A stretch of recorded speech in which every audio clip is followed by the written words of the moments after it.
Good afternoon, everybody. It is 1 o'clock, so we will go ahead and get started here with our UTIPS training for this year. Just a couple of things to get out of the way here, because there's always a lot of questions about it.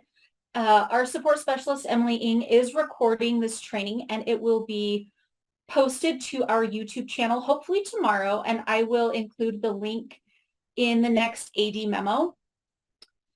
Also, she will be sending out the slides that are being used throughout the training this afternoon as well, so you can look for those.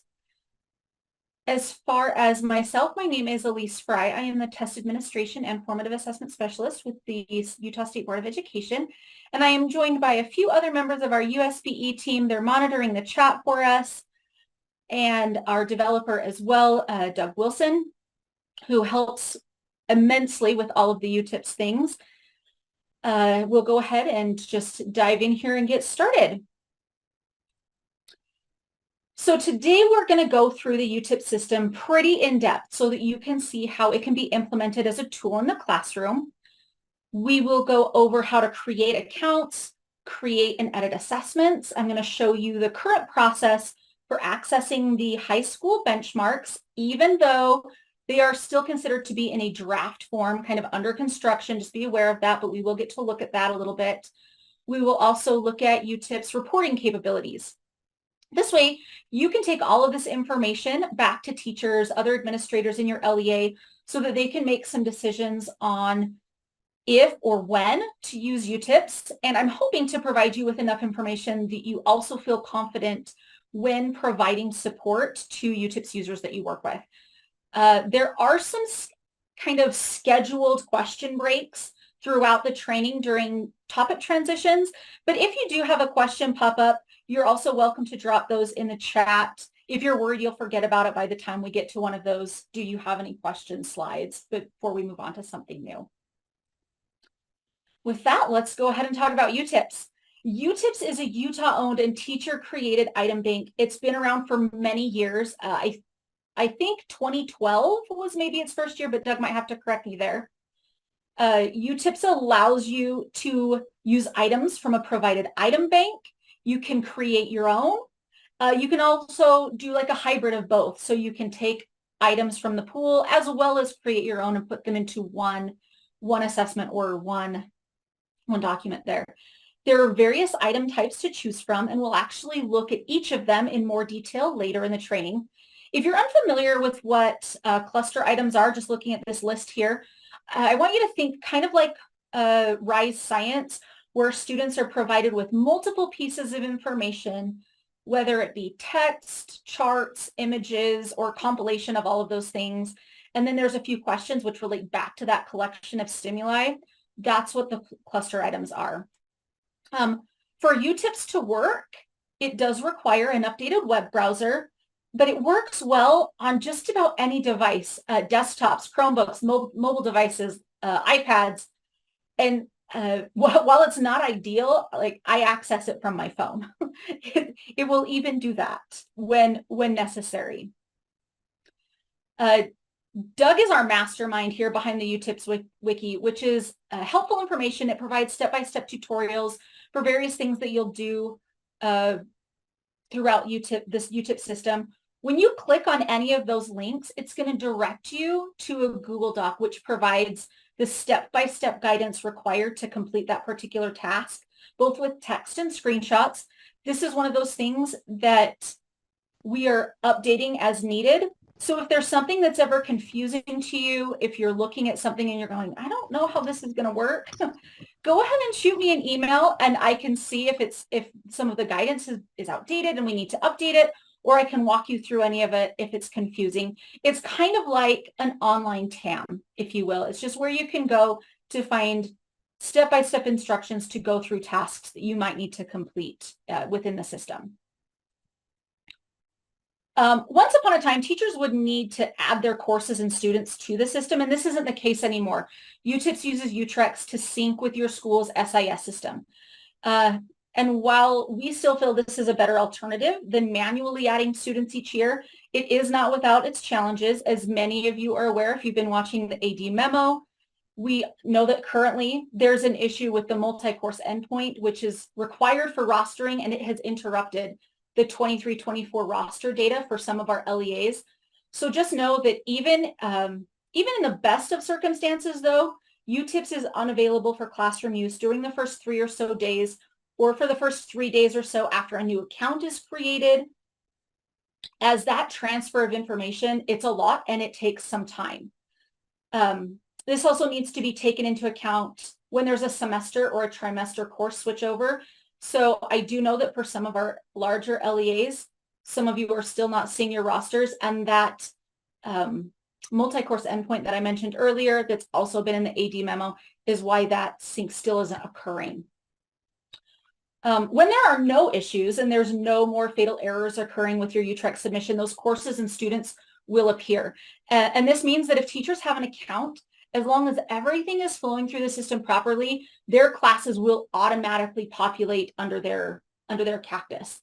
For those to work, though, like I said, that Cactus number needs to be associated with the teacher's account, and the assigned username and SIS name need to match. I've highlighted those 2 fields for you in this particular screenshot because if a teacher is having trouble accessing their student rosters, one of these issues is most likely the culprit. Either the username and SIS login don't match, or the Cactus hasn't been associated with the teacher's account yet. Finally, you will be able to add new roles as necessary. I have more guidance for you regarding creating accounts here in just a little bit as well.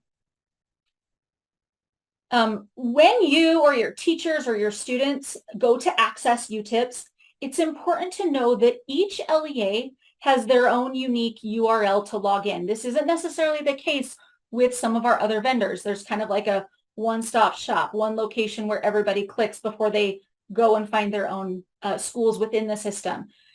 UTIPS has its own URL dependent on your LEA. Okay, so teachers in Granite District don't use the same URL as teachers in Jordan District, and so on. If you're not sure what your URL would be, there is a list located on the wiki, but it's usually your school or charter or district.utips.org. I've also linked it here for you. As a reminder, all of the slides will be sent to you later on this afternoon.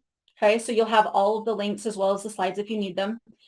If you are a teacher watching this training, not an LEA level user, you can contact your LEA assessment director and they can create an account for you. And we'll review that process here shortly for our LEA level users. As an assessment director, though, if you don't have an account, send me an email and I can create that for you to get you started. So for our admin level users, this is how you create an account. Before creating an account, it's good to search to see if the person you're creating one for already has one, because actually many do. Even if they haven't logged in since 2014, the account is still there and able to be accessed. To search for an account, you would use the search users feature that's there on the left-hand side of the screen once you've logged in. And you can search by first and last name. You can also search by Cactus. If there's an account, you can update any information that may need it. And if there isn't an account, you can create one. And I'll show you how to do that here in a minute. But with this search feature, I kind of want to draw attention to something that it's important to note that this is a bit of a practice in patience. It does take a while for that search to complete. For example, just searching for myself this morning took 1 minute and 28 seconds for my information to then populate where that little spinning dial is. So just kind of be aware of that. It does take it some time. If you feel like it's taking way too long and you feel like the system may have timed out, you can certainly like retype the name and Cactus in and hit enter again and kind of reset its search. But just know it's going to take it a little bit of time. It will either say like 0 results or 1 result or 2 results. If you find the result that you are looking for, or you're not sure, you can always click on it, open it up, and you can verify the first name, last name, email, Cactus number, those types of things to verify if it's the person you're looking for, or if it's a 0, you can just go create the new one.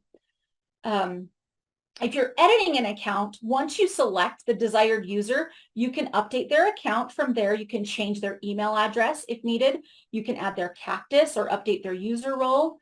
And again, if that search didn't produce any results, you can create a new account for the teacher. So to add the teacher, you'll first need to find the LEA and school or schools where the teacher's currently working. You can do this by using the organizations link under configuration. Then find your LEA and use the drop-down arrow to populate the schools. You'll then just select the school that the teacher is associated with. And then you click over onto user accounts. And if you look up there at the top, you can see there's a little green addition sign next to the word new. You select that and the drop-down menu is going to come. Teachers way down towards the bottom. But I also want to draw attention to sharing teacher, which is just a few steps up. That sharing teacher option is going to allow the teacher account to share with other teachers. So they could create a test and then share it with someone else. So those two kind of those are both good ones to add for a teacher account. If I'm creating a teacher account, I would first do the teacher, but then I'm going to go back and I might add that other membership role of sharing teacher. From there, you'll need to be prepared to enter all the user information for the teacher that you're adding. This is where you'll need to make sure that that username and SIS login match. When creating a teacher's username, I try to just use their email prefix, but sometimes it's already in use if it's fairly general. I'm not the only A. Fry employed by the state of Utah in an education system. So there might be an A. Fry 1 or an A. Fry 2, something like that. Or you could also do a combination of like the first initial or last name, first name dot last name. It's important here also to mention, though, that the SIS login box that's here in UTIPS does not need to be the actual SIS login. For example, if my LEA uses PowerSchool as their SIS and my username to log into PowerSchool is elise.fry, my username and SIS login in UTIPS can be elise.fry, or it can be, as it is appearing here, as A. Fry, or whatever else is chosen. As long as it's in UTIPS, the username and SIS login fields are identical. As long as those are the same, you're good to go, okay?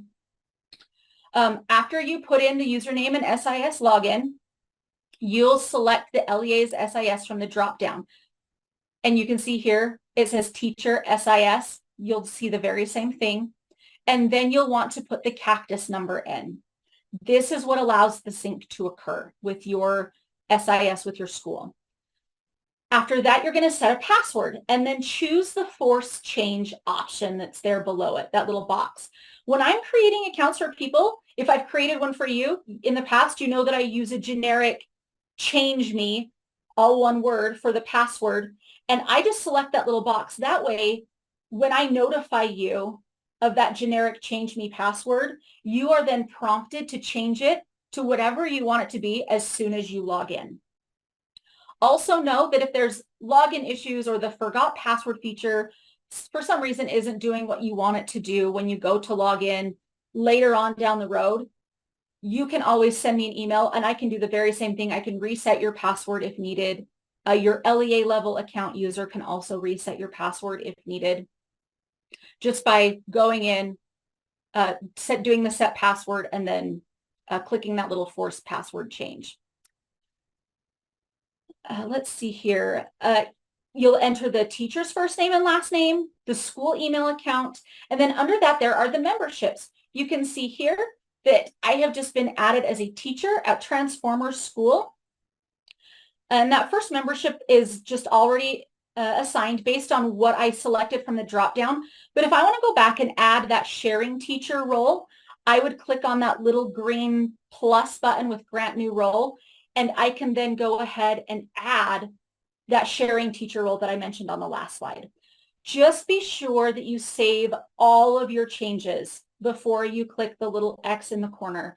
UTIPS allows you to close this page without saving changes. It doesn't give you a prompt message like some sites would, like something like, are you sure you want to close this application without saving? UTIPS doesn't do that. So make sure that you save there at the little bottom, that little button, so that all of your changes will apply. LEAs, you'll just want to stay on top of your enrollment. Think new teachers. As I mentioned before, classes are going to populate within 3 days or so after the cactus is added, barring there are not other rostering issues that have to be ironed out first. So you don't need to add them. Okay. If you have other issues that you're seeing, though, just go ahead and send me an email, and I'm happy to help do any troubleshooting that might need to occur. Are there any questions so far about the topics we've covered? So accessing UTIPS, logging in, searching for account, and creating an account. Alicia, I can see in the chat, I don't see where to find my school. Yeah, that's me. I even Googled it and I wasn't on the list, but how do I find the login for me? So if you want to send me an email with like your name and your school, I can send you the direct URL. If your school's not there, Doug can get added for you in the next few days. Okay. So I will do that, and then I want to be able to follow along. So does that happen pretty quickly or no? Or is it like a new day? If we have to add a new school, it's going to be a few days. Okay. So A Fry or Elise Fry? Jessica just dropped it in the chat. Oh, thank you. Yep. Justin, can I post the link to the list? I think so. Let me see.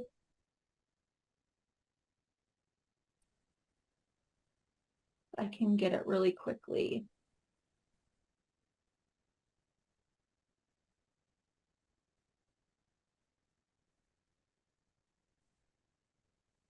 There you go. So that's the list where you'll find the LEAs. If you are at a charter school, notice that there's a link for charter, and you click on that, and that's going to take you to a whole new list. Ben, once students are rostered, we need to add new teachers. Yes. Yeah. If you have any new teachers, you'll want to add them. But new teachers don't just automatically occur. But if they had an account somewhere else, like I said before, if they worked at another school, they might have an account just sitting there that can be updated. If not, that's where you can create a new one for them.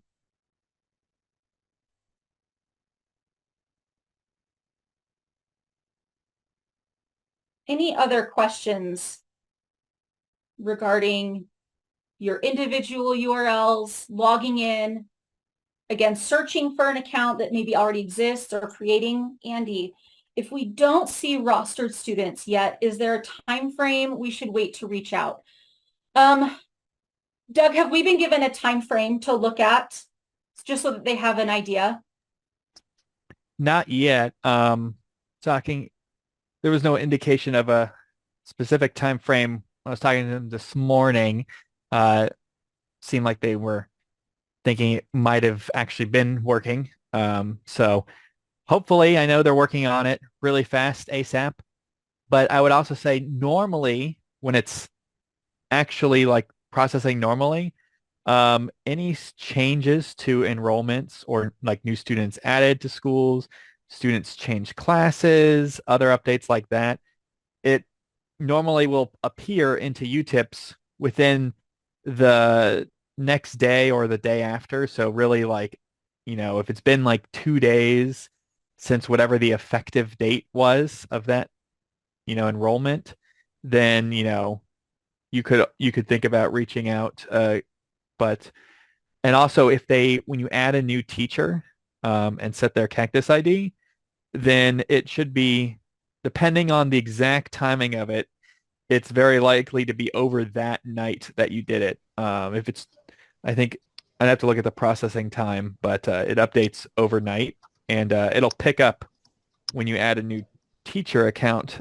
that very night, as long as it was not like super late into the night. Otherwise, it will be the next night. But otherwise, rostering changes, usually it will appear either the day after or the day after that, from the effective date of whatever that roster change was. So I hope that answers that. Thanks, Doug. Also, I will say, as soon as we know that the fix that IT is working on has been implemented, so that we know that changes will start to occur, we will be sure to put that in the AD memo. If it's farther out from the Tuesday, we'll send like an emergency message so that we're not waiting extra days. Justin, if you're missing entire schools, shoot me an email with ones that you're not seeing, and I'll see what we can figure out if we need to add them. Like I said, if we need to get Doug to add schools, it does take a few days for that to occur, but we're happy to do that for you. Courtney, yeah, many people are not seeing rostered students. There are a few who are. It kind of, at this point, actually just is determinant on the size of your LEA. Smaller ones aren't having near the issues that the larger ones. Do paraprofessionals need an account? We can certainly provide them with one, but they do not have to have one. It's just if they want to create tests or if they are going to administer a test. Justin, so when it comes to adding teachers, that's entirely up to you, because UTIPS is a tool that is not mandatory for use. You don't have to add new teachers, but if teachers are going to use it, LEA level users can do that, or an admin within a school sometimes as well, if you've granted them that permission. Okay. There's not an automated way to add teachers, no.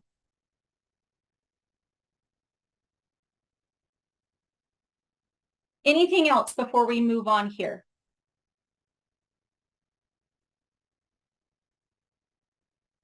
Courtney, I doubt that there's something on your end. I would wait and see when IT is able to get the big rostering issue addressed, and just see if that solves the problem. Where can you see students that are rostered? We'll actually go over that here a little bit later, Cindy.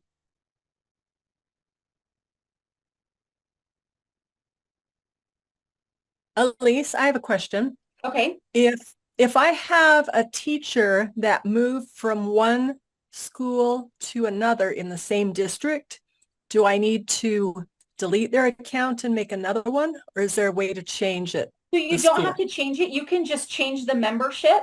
Down at the bottom, you can just add them as a teacher to a different school in your organization and remove the teacher account from the other school. Oh, perfect. Okay, thank you very much. Yep, no problem. Okay. Let's go ahead and move into the fun part, which is the creation of the assessments.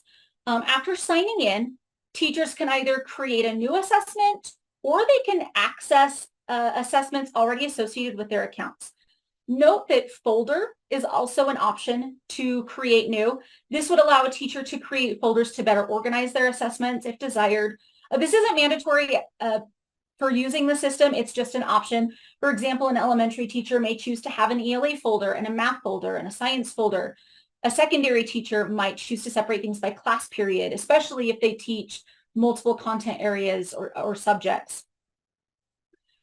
If students log in and claim a test isn't available, I would check the availability section of this area. Make sure that the box is checked and restrictions aren't preventing anything. You can set a specific day and a time of day or a combo of the two for a test to be available. This availability option allows you to restrict the availability of an assessment during specific dates and times. And because of this flexibility component, UTIPS tests can be administered both in person in your classroom as well as remotely. No secure browser is needed. You just have to ensure that you don't have the availability restricted. And then students can take them at home if that's necessary for you. If you don't want students to be able to access the assessment at home, you want to be sure that you've restricted that availability to your school hours. But no, this doesn't necessarily stop students from accessing it during the day from home if they're homesick, if they're out of town, which is actually kind of nice, because then you know they can still complete their work if needed when they're not in your room. This little next section on the overview, after you've named your test and you've created the availability, there's a feedback section. An immediate feedback is going to show a raw score to students upon submission. You can remove this as well so that they don't see a score. You can allow students to re-answer for partial credit. It allows students to re-answer an incorrect question for a portion of the points rather than automatically moving on to the next question, which is also kind of nice. The next piece to be aware of when you're creating a test is the scoring piece. It's labeled here with number 5. Scoring allows you to choose how you want the results displayed, as well as lets you choose if the student can take the test multiple times. For example, I know a lot of CTE teachers who use this feature for their safety tests, where students are required to get 100% before being able to have access to the lab or the shop or classroom equipment. So that's a way that if you want to have them unlimited times, they can go ahead and do that. With the competency percentage, you can set that to your liking. You can make it higher or lower, depending if it's a pre-test or a post-test. You can put a time limit on how long students have to take a test. You can have a set of instructions displayed for the students to read prior to the test if you choose. You can even insert notes for yourself that aren't going to be seen by the students. It's just important to note that you can come back to the screen at any time and make changes as desired. Just because you want this quiz to be available for certain times on one day doesn't mean you have to create a new one. If you want to change that for another class period or change it for the next school year, you can just adjust it as you need to within this setting on this page. This brings us to creating the actual assessment. You have 2 options, or you've got the hybrid. You can add items from the pool, or you can create your own. And you can look down there at the bottom. There's a little button that says add items from pool. Okay. The pool has not been updated since like 2014, and it hasn't been reviewed since 2016. So just be aware that you'll want to review the items just to ensure they are still connected to current standards that you're using instructionally. Or again, you can create your own. We're going to go over how to utilize both. We're going to start with adding items from the pool. If you selected that button at the very bottom that said add items from pool, this box is going to appear, and the USBE box at the top auto-fills, but all of the other drop-downs are customizable by the user. They just need to select the subject, grade, or standards desired that they're looking for. Doing that on this particular set, I selected mathematics for grade 6 and Utah Core Math 6 standards to look at. And I just want you to note the breakdown of my selection here. I entered that I wanted 15 questions from domain 6 or geometry, but I can see there are 86 items available. I decided to select all items to be from cluster 1, and then I was able to break down the number of items I wanted based on individual standards. So kind of be aware that some of the standards are more heavily represented, as you can see here, than others. Standard 1 has 42 items to choose from. Standard 2 has significantly fewer, okay? After I've added those randomly selected items, the items from the bank can then be reviewed under the items tab. So I can then go and look at the items that UTIPS decided to populate my assessment with. Teachers can save the progress or edit as needed, meaning you can move the order of items in the way that they're delivered, or you can delete questions you may not want that were randomly selected from the bank. But as always, that number 5 up there, click the save button. It's the most important thing with making any changes. A hint with that though, the save button is going to appear in a more grayscale status rather than this illuminated with the little earth with the blue and the green. So just kind of be aware of that. It only appears full color when those changes are waiting to be saved. I can see we've got a couple of questions in the chat, so I'll stop for a second here. Will we be able to print the test after we make it? Yes, you can print the test and manually add answers for students who don't work well with technology. You can manually add extra ones, or it's also going to populate with the ones that you've selected. Do I know if and or when item pool would be updated? Janice, I know it's in discussion. I don't have a date or a timeline though. Sorry. Do all assessments have to be teacher made? Not necessarily, Erin, because they can share between other teachers. There are also existing benchmarks that we'll look at. Like I mentioned earlier, the high school benchmarks are being stored here. They are currently now in a very, very rough draft state that we can look at, and you can use them in their rough draft state, but we'll talk a little bit later about why you may or may not want to use those. There's benefits for both. Definitely arguments going one way or the other. Next, we're going to look at how to create your own item. So if you don't want to use the bank or you're going the hybrid route, you can create your own. And to do this, you just click the little add new button and select the type of question you're hoping to add. Note the various types of questions that are available to you. There are also those grayscale items which are not currently available. We're now going to look at each example of each question or item type.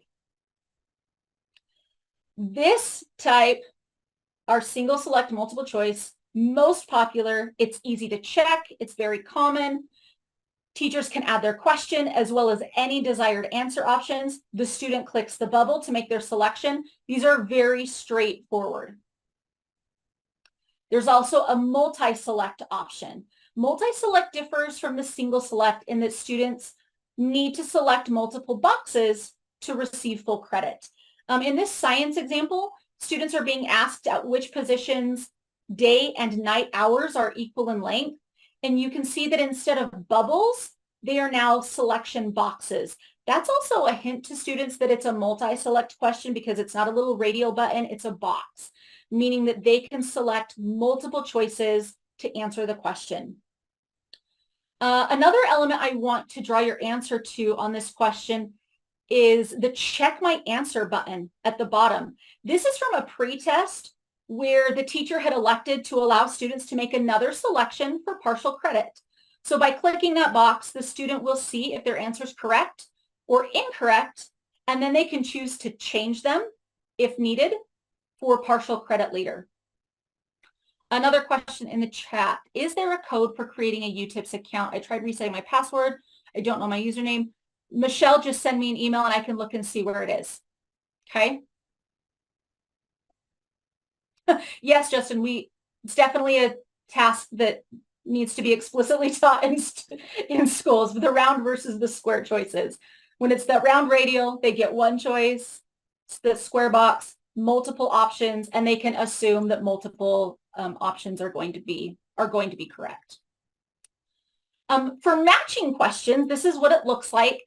They're going to use a drop down to pick answers which best match the item stimulus. This question is asking students to match the decade in a drop down to the fad, that's the little fashion fad that's listed on the left. The choose answer ... serves as a prompting for students to click the option to choose from, and it will be revealed once they click that drop down. And then they can choose 1920s, 30s, 40s, 50s from that drop down, or whatever the options are that have been entered into the system. The next type of question is a short answer or fill in the blank. This question asks students to solve a percent problem. John has 4 out of 5 problems right on the test. What's his percent correct? When I set this question up and any others like it, I need to be very aware to list as many correct answers as I can think of so the system will score it properly. This is one of my favorite and least favorite features in UTIPS because it's not common that a short answer can be automatically scored for a formative tool. But because of that, I still need to be very aware of what students are selecting, because you can see here, I've added multiple ways to write 80% in an effort to catch all forms that my students might put in. But if there's some sort of spelling mistake or discrepancy, and the student was way more creative with their response than I anticipated, it's not going to catch that. And I can still go and look at what the student entered and mark it correct if the system marked it incorrect, which is nice. It's just another one of those things that's like, you want to just double check the system to make sure it's scored the things accurately the way that you wanted it to. The other thing that's nice about that is when a student goes in, for example, the last one here with 80% without the space in the middle, I added that one specifically after a student had done that. because I went, well, you know what? If one kid did it, odds are at some point in time in my teaching career, another student is going to do this. I'm just going to go ahead and add it into my key as an acceptable answer. But this is also, like I mentioned, where you want to check students' responses, because I can definitely see students, if it's 80%, spelling it A-T-E-E-Y. It's not going to check it correct unless I told it to do so. So just one of those things to be aware of with the short answer or fill in the blank questions. The next option is an open response, like a short essay. These don't count in the initial scoring. You have to go manually score all of these items. Because of that, I would put a little plug in here for Utah Compose, though, because it does allow for immediate scoring if you choose to do this option.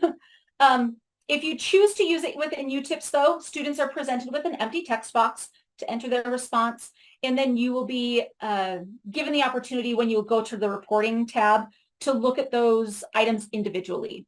And we're going to go over that process once we get to the reporting portion of the webinar here.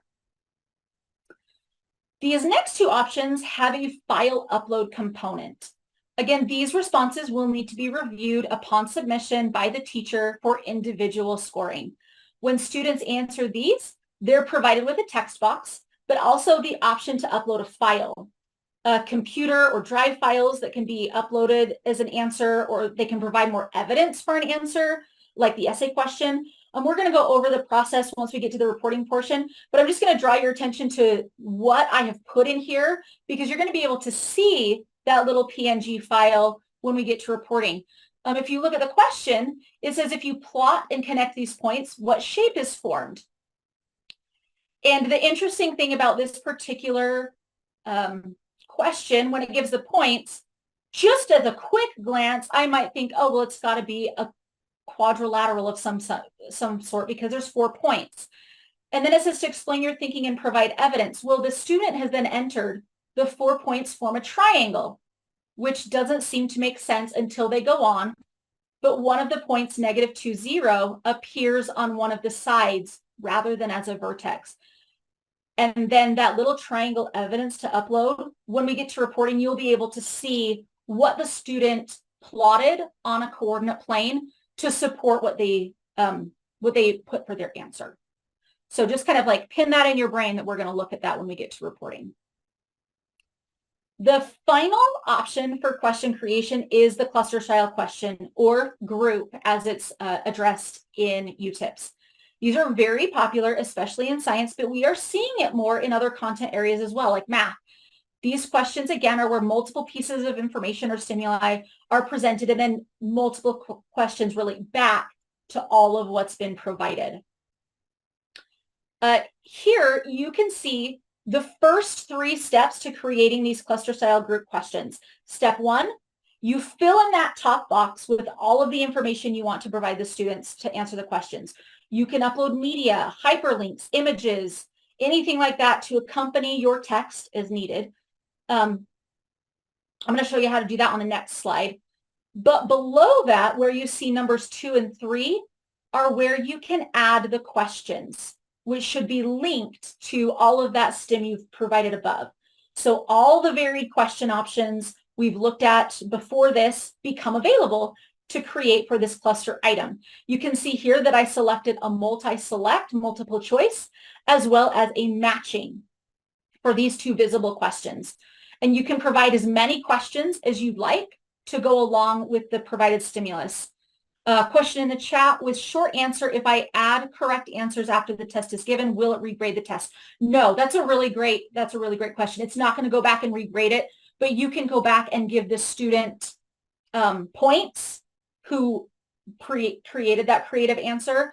From that point on, though, it will use it as a correct answer. Thanks for that question. That's a great one.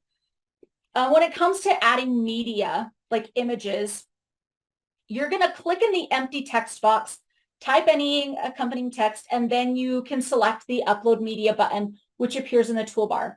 You'll select your desired media. Here you can see that I've just selected various stock images. And if you end up not liking how something looks, you can delete it just by using the backspace or delete button on your keyboard, just like you would when you're removing text. Just a little quirk here to be aware of. that media option, that little upload media, where you see that arrow with that green arrow and the little bar chart, it only appears once the cursor's been placed inside the text box field. So you have to click in the box for that to appear. It's not just magically there. It ends with that little function of X until you click in the box. So just again, one of those little quirks to be aware of if you're going to use this option. You can also add hyperlinks to web pages or videos or online documents, which students should reference. Just like with any email or any document, you just highlight the text, copy the URL in the box, click the OK, and you've created a hyperlink within your UTIPS assessment. Okay. We've hit another one of those question spots.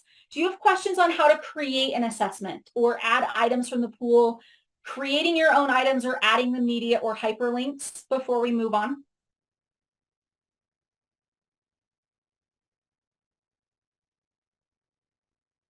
I was able to kind of hit on some of your creation questions while we were going through, but a little more time to come up with something. Yeah, go for it, Courtney.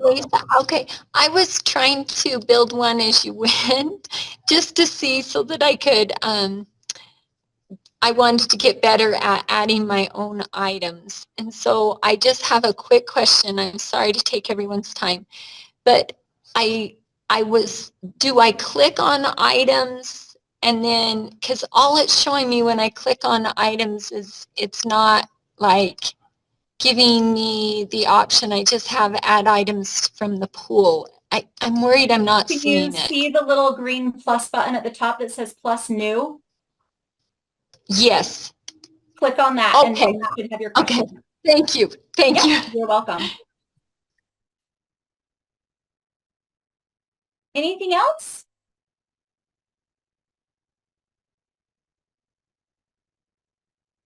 Okay, we are going to look at how to edit. Christy, we'll get to that in just a minute. There's a whole section on the benchmarks. I'm going to pull up, I'm going to bring this up to my screen. This is a practice test that I just have sitting with my account. And I'm going to show you how easy it is to edit items in UTIPS. Okay, I'm going to look here at question number 1.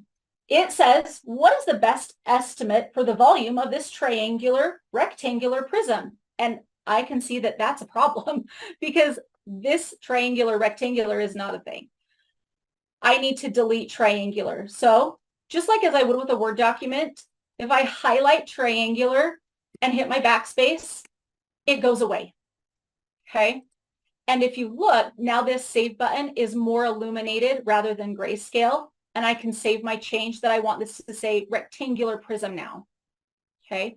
Maybe in my answer, instead of it being 45, I want to change this to 35.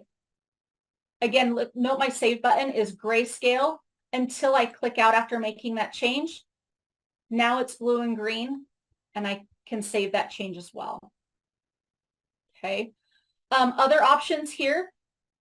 When I hover over just this little section by the number, you can see a little garbage can appears. If I were to click that, it will delete that item. These little arrows allow me to move the question to a different location in the assessment. Okay. I can also change the correct option if I needed to do that. Okay. Super easy ways to edit. Just as a heads up here, the other thing that I noticed right away with this assessment, that this is the one that I just had the item fill automatically. I can see that questions 2 and 3 are nearly identical. And after quick review of these 2 items, I'm thinking I'd rather have my student just answer question 2 because it seems like it's a little more high level. Requires a little more thinking. It's not a multiple choice, and they have to create an image to determine the shape and explain what they did. So again, I might just delete this, and this is one of those things that you're going to run into if you auto-populate from the pool. There might be some duplicates. So I would strongly recommend when you use the pool as an auto fill of questions for you, give them a good review, read it through, make sure it links to your standards, make sure it's assessing what you want it to assess, and delete what doesn't or change what doesn't. Okay. I'm also going to draw your attention to the right-hand side here where you can see what content standards or strands the questions are currently linked to, right here on the side. Okay. As well as the option to print your assessment. The question came up in the chat earlier. You can print. If I were to print this, it does give me a print preview before I do that. With that little essay question, I can make more lines or fewer lines, depending on what you desire there. Okay. The zoom is just your screen zoom. It's not changing it on the print. Okay. And then you can also change the ruling, the spacing there between your lines before you print. Okay. So those are options if you are choosing to print a paper version of the assessment. Okay. Are there any questions regarding editing while I'm still here on the live site before I navigate back to our slide deck? Let's see. To the right of the question, the possible option is the value. Yes, Rick, that's the point value of that particular question. Good question. Any other questions that would be better answered in this editing environment?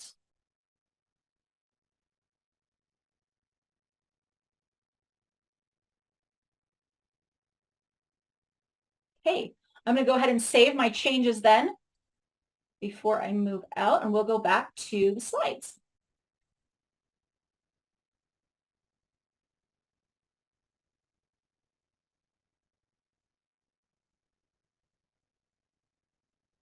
Okay.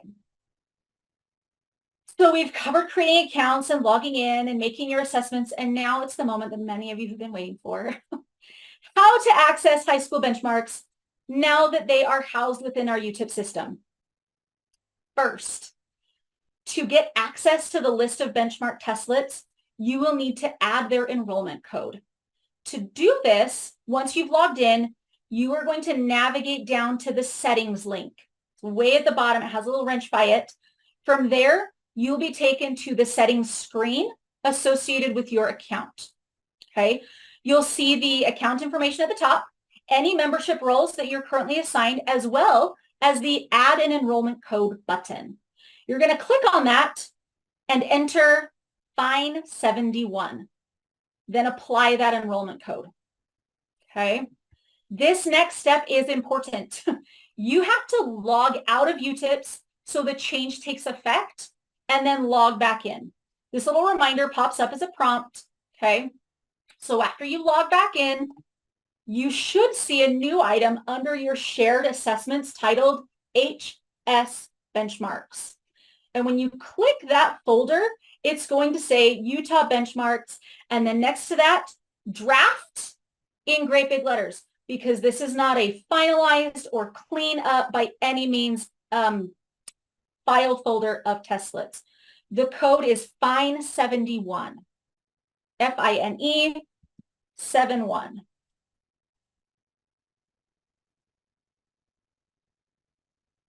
Okay.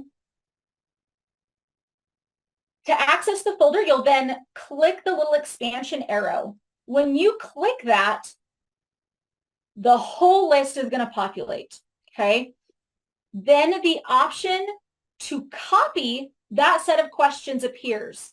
So you can see I've highlighted I've clicked the little gear that appears next to it, and copy becomes an option.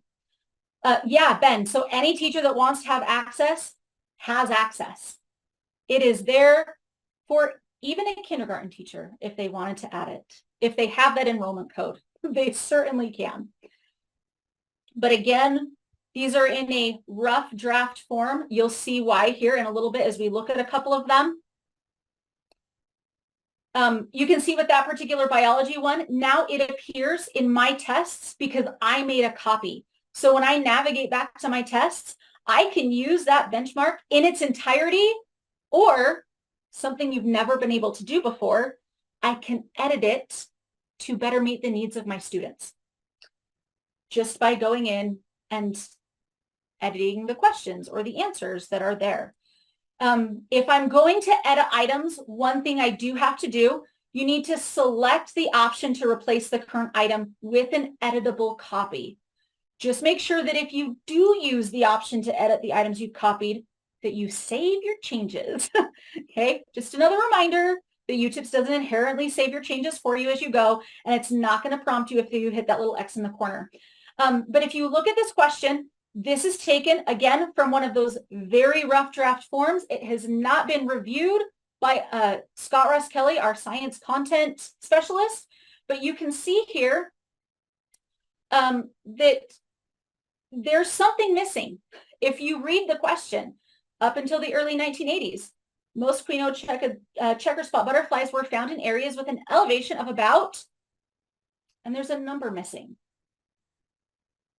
So these are things that our content team is going back and checking and fixing. They're working with Doug, our developer. You can also see, if you look down at the very end of the passage, it says figure 1, and then figure 1 is also repeated in the image.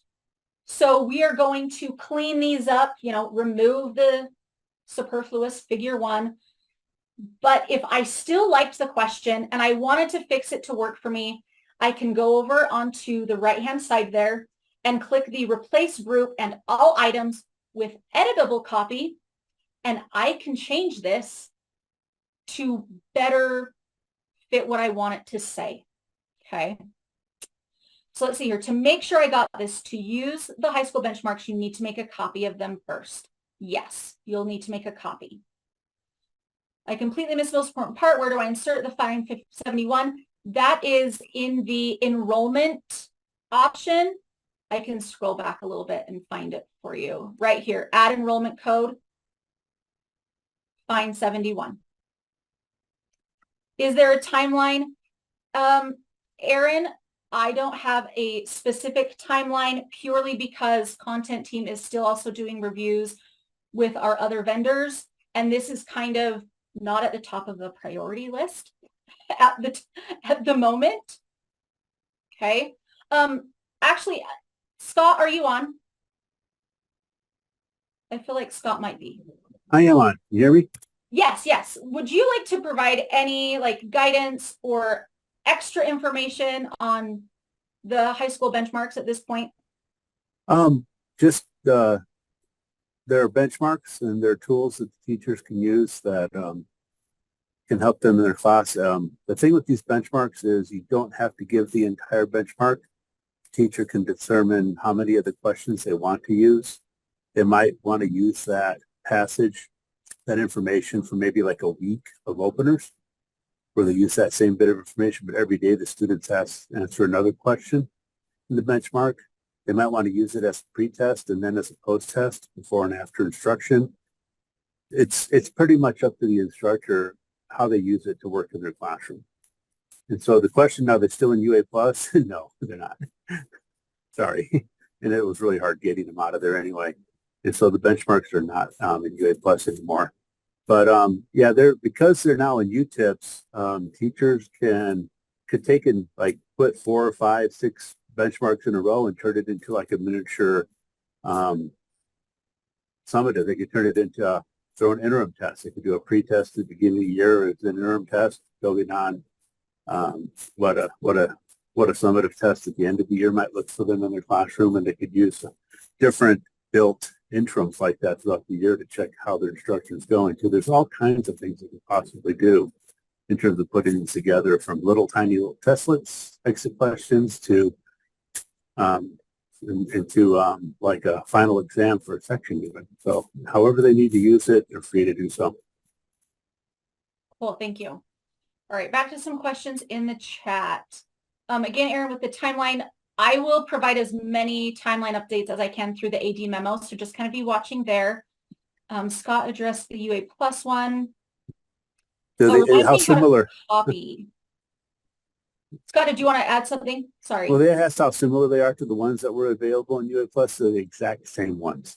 Yes. It's just that in terms of moving them from Pearson there's been some problems with copying and pasting into the new system where we've been losing information. So we're fixing that. And there is no requirement to do benchmarks. It's up to the teachers. It's up to the LEAs to make that decision if they want to use these or not. Thanks, Scott. All right, Corey, this is for you and anyone else who needs it. This is how you're going to copy a benchmark.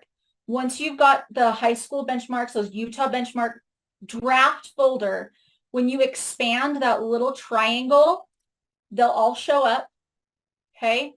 And if I hover over the empty space on the particular benchmark that I want to make a copy, a little gear is going to appear. And when I click that gear, the copy button shows up, okay? And when I hit copy, it is going to be then added right here to my list of tests. So you can see it says Utah B Biology, UTHSB 20P002 copy. And that has made a copy of that particular benchmark and applied it to my tests so that I can either use it with fidelity in its current state, which I wouldn't recommend right now, or I can edit it. I will also say our content specialists, as they are reviewing things, we are going to make a new folder that has the pretty pristine final versions all in there as well for copying purposes too. But we wanted you to be able to have access to even the very, very rough draft questions if you wanted them. Okay. To find the high school benchmarks to copy, you'll have to open the folder, and then you would have to open each of the benchmarks and look at the items, Lorraine, to determine if that's one that you would want to use. If you're looking at it going, nope, this doesn't work for me, you can go on and click to the next one. Okay. The benchmarks still have a blend of Utah specific and ACT questions like they did in PAN. Aaron, they're the very same things that were in Pearson Access Next. Right now, there's just some formatting issues that need to be addressed. Yep, no problem. Okay. So skipping back over to where we were right here. Okay. As a reminder, the benchmark testlets, they're being reviewed by content. They're in a more rough draft form, but also for what it's worth, these enrollment codes can also be used to access other shared assessments. There are some groups that have various things. We're also working on adding the formative math items, which were recently created by teachers for grades 6 through 8 as well. And when those are ready, we will send out that enrollment code in the AD memo so that you can share that with your math 6 through 8 teachers or any other interested parties. So once your tests are ready, you need to assign your students or your courses, okay? So first you'll select the test you want to give.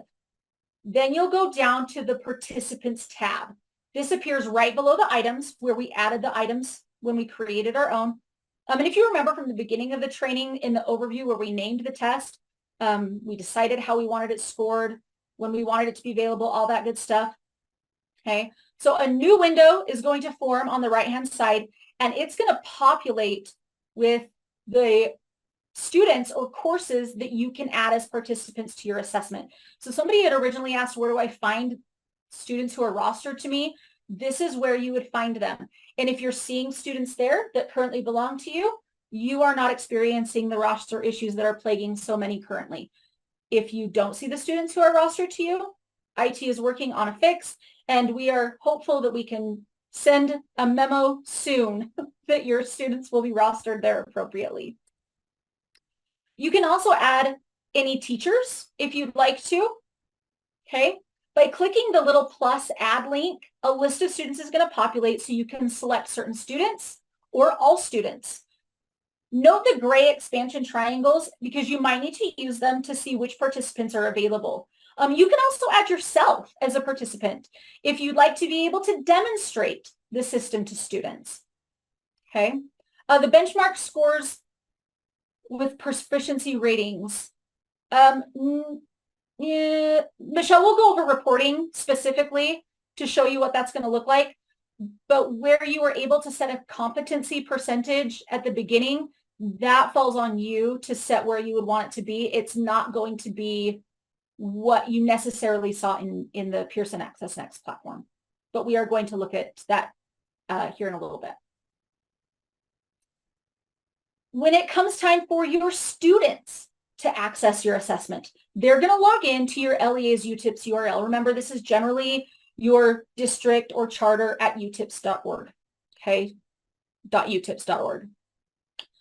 The student's username is their SSID number, and this is the state SSID number, not maybe their school issued student number, okay? Those are different. So they're going to use their SSID number, and then the student password is their last name with the first letter capitalized.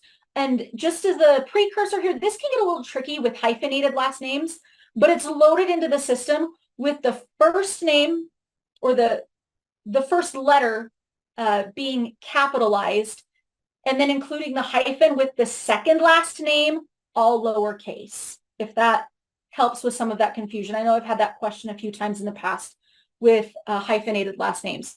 Starts with a capital letter, has a hyphen, all other letters lowercase.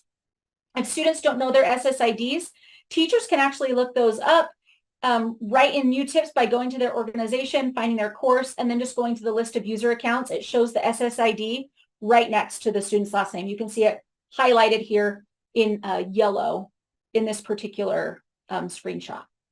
Okay. Any other questions about accessing high school benchmarks, enrollment codes, assigning participants, or student access? I tried to hit a lot of them in the chat because there were so many. Again, if you missed the code, it's fine 71.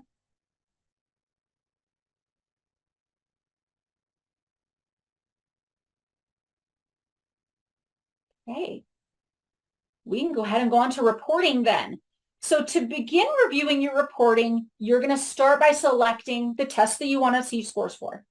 On this main page, the first piece of reporting information you're given is the number of results that are currently associated with that assessment. Here you can see there are 19 results for this UTIPS demo teacher quiz. You can also see there are a few other tests which show results, as well as an untitled one at the bottom that has 0 results. After the results list, there are other reporting options listed below. Okay, we're going to look at each of these individually, but they're all important to be familiar with when reviewing your data. So we're going to start with results list and then just go down to score distribution, then item reports, and then standards mastery, and you will have seen all that UTIPS reporting has to offer. So results list. When I select results list, it shows me the students who took my test, their score, its percentage, any unscored items, okay, that might need me to review, and we're going to look at a couple of those in a minute. I can see when the test was taken, and finally, one of my favorite components, I can see how long it took to complete the assessment, because sometimes it's valuable to know if the student took 27 seconds or 27 minutes, okay? So all good information here. I can drill down to an individual student and their responses just by clicking the individual name. When I click that student's name, their individual responses to each question is going to populate the screen. So we're going to look here at Joyce Hall. We can see that she received a 7 out of 10 or 70% on this particular assessment. Those gray triangles on the left are expandable drop downs to better view the question in its entirety. I might want to look at question 2 because I can see from the response that it's pink, meaning it's incorrect. And I want to know which question that was, as well as how she answered it. So by clicking that little drop down, I can see the whole question, all response options, as well as how Joyce responded. And if after reviewing this, I feel like Joyce deserves credit or even partial credit for the way she answered the question, I can override that 0 by clicking on it, deleting the 0, and just replacing it with a 1 or a 0.5 if I want to give her half credit. If I do this, that grayed out save button becomes full color, just like all of the other screens, and I just need to remember to click it before closing Joyce's test, okay? You can also print the responses if you need to review her responses in a paper form. Back on that remain results list, you can also see that I have some essay or short answer questions that are showing next to the number 2 as unscored items. You can also see there's an option to export this information to a CSV or a TSV file if desired. Okay. Another feature you can do from this page is delete a student's test attempt. It's slightly blocked by my little A and the arrow, but if you look to the left of Dan Demo, you can see a tiny garbage can appears behind that. And if I click on that garbage can, it's going to remove Dan's attempt entirely. You may choose to do this if a student transfers out of your class or if the student was issued a retake opportunity and you only want the most recent attempt to appear in your data. All right, so when it comes to the unscored items, you'll select the student's test that you want to check. You will need to do each student individually. But once you're finished checking those unscored items, the student will appear like the first 3 with that unscored column left blank. So when I click this unscored item next to Stan Sample, I see this. The student's individual response screen pops up, and any items which require me to score them manually are going to have a blue show ... hyperlink in their response column. Click it, more detail is going to appear. So I can see that the question asks the student to plot and connect the points, name the shape, and explain their thinking with evidence. Remember this question from the very beginning, and I said I'm going to show you what the student drew. This is what you can see. Okay, I can see when I expand the box below the question, I can see the student's written response. Width of the 4 points of the form a triangle, but one of the points, -2, 0, appears on one of the sides rather than as a vertex. I can also see the image the student uploaded to provide evidence for their explanation. So now that I've reviewed the student's content, I can go to the score column and put the point value in that I feel the student has earned for the question. Up to this point, the save button has been grayed out as no changes have been made. But once I put that score in, that save button is going to illuminate full color so that I can select it. Now, at the very beginning, when we were looking at the overview tab for test creation, I mentioned that there was the option to allow students to re-answer a question for partial credit. When we allow students to re-answer, the point value is going to decrease with each attempt. So you can see here that Debbie Demo has a 2.5. So I might want to go see where she received partial credit on a question. And on a similar note, I might want to go look even at Sally's sample to see if she really got one question and missed 4 others, or if she got partial credit on the second attempt for 2 questions, but missed 3 others. Just so kind of a few things to be aware of when we're using this automated scoring that it provides. So the next one after results list is the score distribution tab. With that tab, it's going to show you the competency data that you'd previously set in the review. So Michelle, where you said is the benchmark score going to show us proficiency ratings, it's not necessarily going to show you a proficiency rating, but when you set the proficiency percentage, that competency threshold, this is where you'll be able to determine if that's below, within 5%, or achieved. Okay. For this illustration, I chose to click on the yellow bar. Because of that, below my bar graph, I now see a list of students who make up that within 5% of competency grouping. If I click the green one, it's going to show me the students who got 9 out of 10. If I go to the red bars, they'll respectively show me the 2 students who received 2 out of 10 or the student who received 3 out of 10. Let's see, on the auto scoring, can you explain that again? It's the 0.5 meaning 50%. Yeah, like getting half credit on a question. So they're getting half a point instead of the 1 full point.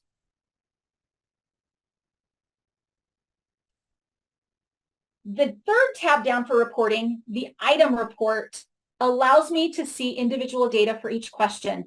This is actually one of my favorite components that the UTIPS reporting system has, because I can see where students performed really well and not so well on each question.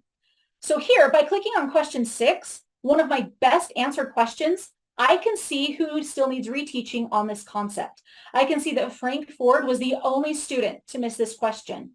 And I can see that he responded with answer C rather than answer D. So I can then help Frank in a targeted intervention session where we can focus on solving percentages. I can also see that question 9 wasn't great. There was some instructional miscommunications that occurred. I definitely want to review that question to see why that may have happened. I may even want to review that item as a whole class to clear up any misconceptions that may have occurred during my initial instruction. Okay, so this item report is a really great reteaching tool. Finally, our last tab to review reporting is the Standards Mastery tab. And this shows individual student breakdown for each standard that was linked to the questions on the assessment. So by looking at the top of the spreadsheet, I can see that Math 6, Ratio and Proportion, Standard 1, and Math 7, Ratio and Proportion, Standard 1, were the focus of the assessment. These pie pieces give a visual representation of the student's understanding of those two individual components. The pies fill in more completely based on how the student responds to the questions linked to those standards. And I can see that Michael McFall is doing a really good job at reaching mastery, while Ken Avalos and Paul Moore are both struggling significantly more than other students. So this is just another visual representation of how students are doing. And with that, my friends, that is UTIPS. So if you have any questions on reporting or anything else that we have talked about, this is a great time. I've also included on this last slide my contact information. There's my email as well as my desk number. There's also the UTIPS help email. Just as a heads up with UTIPS help, it just forwards to my inbox. So either one of them are there, and then as well as the UTIPS wiki. Data exports, Justin, there's the option when you are on the results list to have things in the CSV or TSV files, but it's not going to provide you with district level data or participation outside of the teacher's usage because using UTIPS is not required. This is an, I don't want to say opt-in, but it's a choice to do anything within UTIPS. Will the recording be on the USBE UTIPS YouTube site? Yes, George. I mentioned at the very beginning, Emily is hoping to have it uploaded to YouTube tomorrow, and it should be searchable at that point. I will also include the link in the AD memo going out next week so that you can rewatch it anytime on YouTube. And then the slides that were used today will also be sent later this afternoon to anyone who attended the training. Okay. Anything else you'd like help with? Melissa, you are welcome. I have a question. So it seems like UTIPS functions a lot like what Mastery Connect does. And I don't know if you're familiar with Mastery Connect. I mean, my school uses Mastery Connect for a lot of our testing. And we're in particularly interested in the benchmarks. Is there a way that the benchmarks could be transferred to Mastery Connect? So that we don't have, not on our end. Okay. That they are here from Pearson, and like I said, we will content specialists are going to start reviewing those and cleaning them up so that they are in the original form that they were in Pearson Access Next. That is not done yet, but we wanted you to have access to kind of like the bank, a rough draft bank of questions.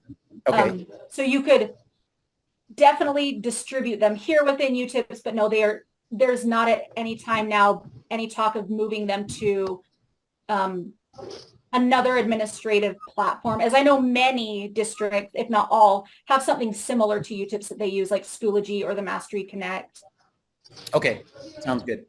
But you said that with the benchmarks, so we wouldn't have to give the entire benchmark at any one time. We could just pick and choose, hey, I want to do questions 1 through 5 on this one. That is correct. Okay, got it. Definitely more freedom than you've ever had before with benchmarks. Yeah, no, that's super awesome.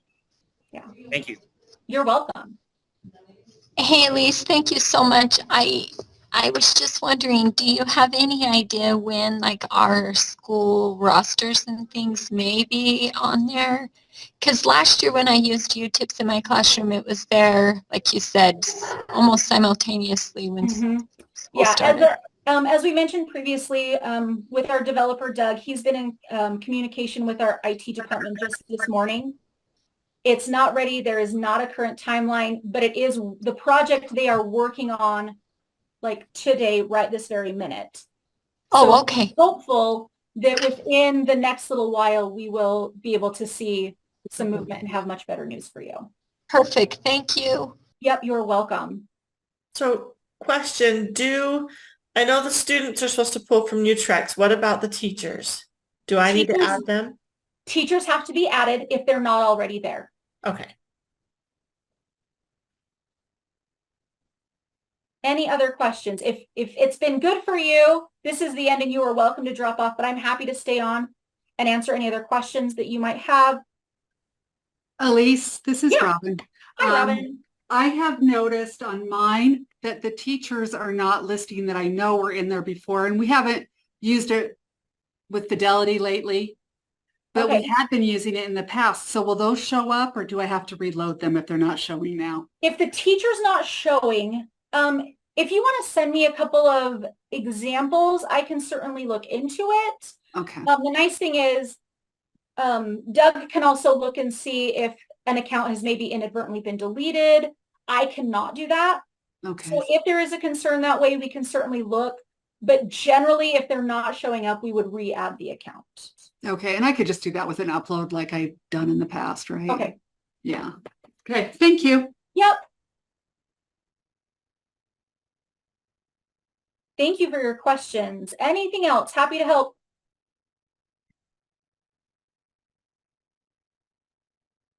Hey, if there are no other questions, we will go ahead and end our webinar. Thank you so much for your questions. Thank you so much for participating. Will Doug be able to respond to this email with UTIPS? Maybe. Send it to me first, and then I can send it to Doug if he needs to be involved. Yep, no problem.